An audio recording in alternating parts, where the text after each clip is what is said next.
दर्पण न्यूजच्या सांगली कार्यालयाच्या वर्धापन दिनास हार्दिक शुभेच्छा. शुभेच्छुक माननीय प्रकाशराव आबिटकर, पालकमंत्री तथा राज्याचे आरोग्य व कुटुंब कल्याण मंत्री.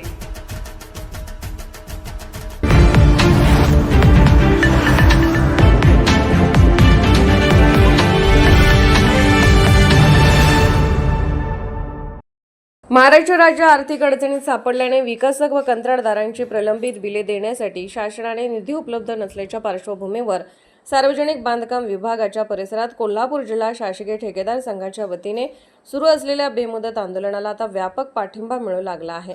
या आंदोलनाला राष्ट्रवादी काँग्रेस पक्ष, अजित पवार गट, कोल्हापूर जिल्हाध्यक्ष बाबासाहेब पाटील आसुर्लेकर तसेच कोल्हापूर म्युनिसिपल कॉन्ट्रॅक्टर असोसिएशन यांनी जाहीर पाठिंबा दर्शवला.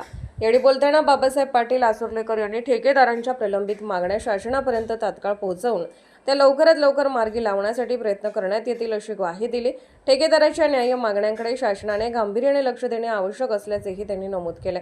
या आंदोलनात कोल्हापूर जिल्हा शासकीय ठेकेदार संघाचे अध्यक्ष एनडी उर्फ बापूलाल, उपाध्यक्ष शिवाजी काशीत, कार्याध्यक्ष BS पाटील, जिल्हा परिषद सदस्य भगवान पाटील, दिलीप पाटील, सचिव कुलदीप पाटील, खजिनदार संजय पाटील यांच्यासह विजय सावंत, सुनील नागराळे, शहाजी नाईक, आशिष पाटील, संदीप चौगले, विजय यादव, युवराज चौगले, विजय खोत आदी ठेकेदार मोठ्या संख्येने उपस्थित होते. दरम्यान ठेकेदारांची प्रलंबित बिले तात्काळ अदा करावी तसेच नवीन कामांना मंजुरी देताना निधीची तरतूद सुनिश्चित करावी या प्रमुख मागण्यांसाठी हे आंदोलन असल्याने संघटनेच्या पदाधिकाऱ्यांनी स्पष्ट केले. कोल्हापूरहून दर्पण न्यूजसाठी अनिल पाटील. कोल्हापूर जिल्हा कॉन्ट्रॅक्टर असोसिएशन सर्व कॉन्ट्रॅक्टरनी गेल्या 15 एप्रिलपासून या ठिकाणी काम बंद आंदोलन या ठिकाणी सुरू केलेलं आहे.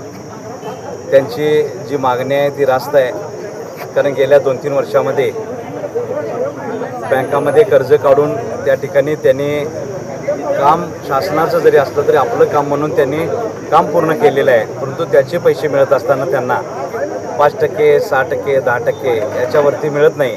त्यामुळे येणारे पैसे सगळं त्यांच्या कर्जाला जाऊ लागलेलं आहे आणि कर्जाची रक्कम फक्त ते व्याजापोटीच जमा होते आणि कर्जाची रक्कम आहे तशी आहे.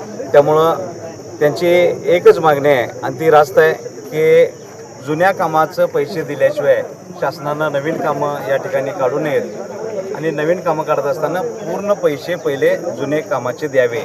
आणि खरोखर त्यांच्या या आंदोलनाला मी या ठिकाणी येऊन या ठिकाणी सर्व लोकप्रतिनिधी माझ्यावर आहेतच, त्यांनी सर्वांनीच आम्ही पाठिंबा दिलेला आहे. आणि निश्चितपणे या कोल्हापूर जिल्ह्याचे नेते आदरणीय मुश्रीफ साहेब असतील, चंद्रकांत दादा असतील, सर्वच नेते मंडळी, आदरणीय पालकमंत्री आबिटकर साहेब असतील, यांच्या कानावरती तर आम्ही निश्चित घालू, परंतु मुख्यमंत्री उपमुख्यमंत्री यांच्या सुद्धा कानावरती कसं हे मागणी जाईल यासाठी निश्चितपणे प्रयत्न करू, एवढीच मी या ठिकाणी त्यांना ग्वाही दिलेली आहे. आज आपल्या आंदोलनाचा हा 6वा दिवस आहे. आज राष्ट्रवादी काँग्रेस पक्षाचे अजित पवार गटाचे अध्यक्ष बाबासाहेब पाटील आसुर्लेकर यांनी पाठिंबा दर्शवला आणि त्यांच्याबरोबर आलेले 2-3 जिल्हा परिषद सदस्य यांनी पण पाठिंबा दर्शवला. तसेच कोल्हापूर महानगरपालिकेच्या कॉर्पोरेशनच्या सर्व कॉन्ट्रॅक्टरांनी इथं पाठिंब्याचं पत्र दिले. हे आंदोलन आजचा 6वा दिवस. शासन ह्या आंदोलनाची दखल घेणं झालं आहे. इथून पुढे आंदोलनाची तीव्रता अधिकाधिक प्रमाणात वाढत जाऊन हे आंदोलन आम्ही पैसे मिळवस्तोपर्यंत थांबवणार नाही अशी आमची ग्वाही आहे. जे सरकारला विनंती आहे लवकरात लवकर ह्यावर तोडगा निघावा, अन्यथा आंदोलनाची तीव्रता वाढवण्यात भाग पडेल.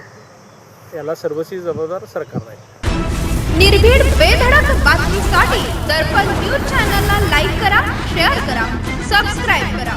मुख्य संपादक अभिजित रांजणे, दर्पण न्यूज.